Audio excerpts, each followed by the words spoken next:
Have you ever heard of a story that starts with a wedding and ends with a rescue? This is not a love story. This is the story of the beautiful stern woman who could not be wooed and the price that was paid for her. Let me tell you about Adimu. Adimu was a woman carved from silence and strength. Her beauty was like the deep lake, known to all but touched by none. Men brought gifts, they brought sweet words. She watched them. Her heart a closed door. They called her cold. They did not understand she was simply waiting for a key. Then came Kito. Kito did not just bring words, he brought a world. His voice was not loud, but it seemed to speak only to her soul. He saw not just her face, but the fortress behind her eyes, and for the first time, Adimu felt a crack in her walls. She felt seen. His family came. They paid for the bride price in full. Cattle, clothes, promises, even some bundles of money. The wedding was the talk of the shows. There was dancing, there was the old ritual whereby the bride goes to fetch water, symbolizing her new role, the playful ceremonial kidnapping with laughter all around. Adimu, her heart full, was taken by her new family across the water to Mauti Island. On Mauti, Adimu learned a new truth. She had not just married Kito, she had married a family, a compound, a law. The wife, she learned, belonged to the community. A misplaced word, a late meal, and the discipline could come from her husband, his brother, his uncle. Her phone, the last tether she had to her old life, was taken away. "You are with us now," they said. "You need no one else." The fortress of her heart, once opened for love, became her prison. The stern, beautiful woman became a ghost in a crowded home, and the years passed, marked only by the birth of her two sons, her only light into the deepening gloom. Then, a ripple from the past, a fisherman, Otieno, an old friend of Adimu's father, steered his boat to Mauti. He asked for her, and people shook their heads, their eyes warning him away. He asked again. And when he finally found her, she was drawing water. Her eyes, when they met his, flashed with panic and not joy. She tried to hide him, to shoo him away, but the watchful eyes of the compound had seen.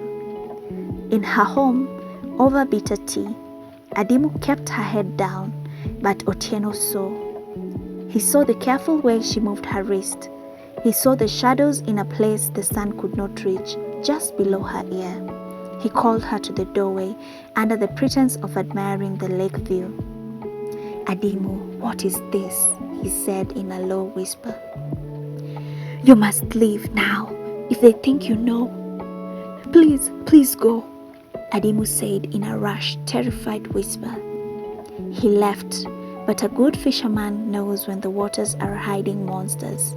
Asking careful questions in the island's tavern, he heard whispers of powerful families, whispers of brides who came and disappeared, whispers of old practices and dark gratitude. Otieno did not paddle back, he flew. Her family heard this story, and their eyes turned to stone. A plan was forged in the fire of fear, and they sent Otieno back under the cloak of a moonless night.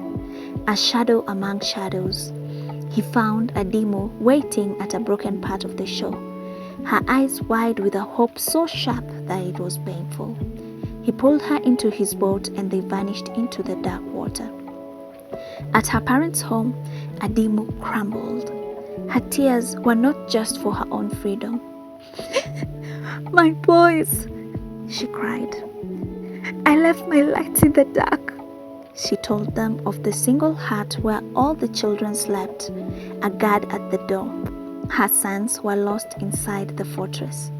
Her father held her face. "We will bring our sons home," he said. First, the demand came from across the water. Return our bride price." Adimu's family did not hesitate. They gathered every shilling, every cow, every last piece of the price. This was not a repayment. This was a trap. They will return it all in a grand public ceremony on Mauti Island, and during the negotiations, the counting of the goods, they would find the boys. The day arrived. Tension hung over the island like a storm cloud.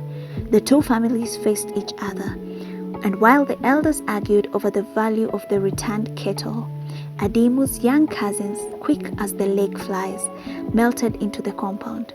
A distraction was made. A door was left unguarded for a moment, and two small hands were grabbed. By the time Kito's family realized, the boat with Adimu's family and the two terrified boys was already a speck on the horizon, heading not to the mainland home, but to a distant secret shore. Adimu and her sons were scattered to the wind, to faraway cities where the lake was only a memory. The powerful family from Mauti searched, they threatened, they demanded, but when they came to Adimu's family home, they found only empty hands and pleading eyes. We returned everything," her father said, his face a mask of weary confusion. We know nothing. Perhaps she ran with the children. We have lost her too." The story continues in our next session. But so, what is this story? This story is a warning that the most beautiful ceremony can hide the oldest traps, that a bride price can sometimes be a receipt for a soul. It is the story of a woman who learned that love can be a language spoken only to lure you into a cage. But listen, it is also a story of a different kind of family, one that paid a price twice, first in cattle, then in courage, not to buy a wife, but to buy back a daughter, to steal back a future. The lake keeps its secrets, but sometimes, if you listen to the waves at night, you can still hear the echo of a prayer answered and the gentle sounds of paddles cutting through the dark water towards freedom. If you like this story, please like and subscribe to my channel. Also, feel free to leave a comment in the comment section and I'll reply to you. Thank you for listening to me today. Have a great day. Bye-bye.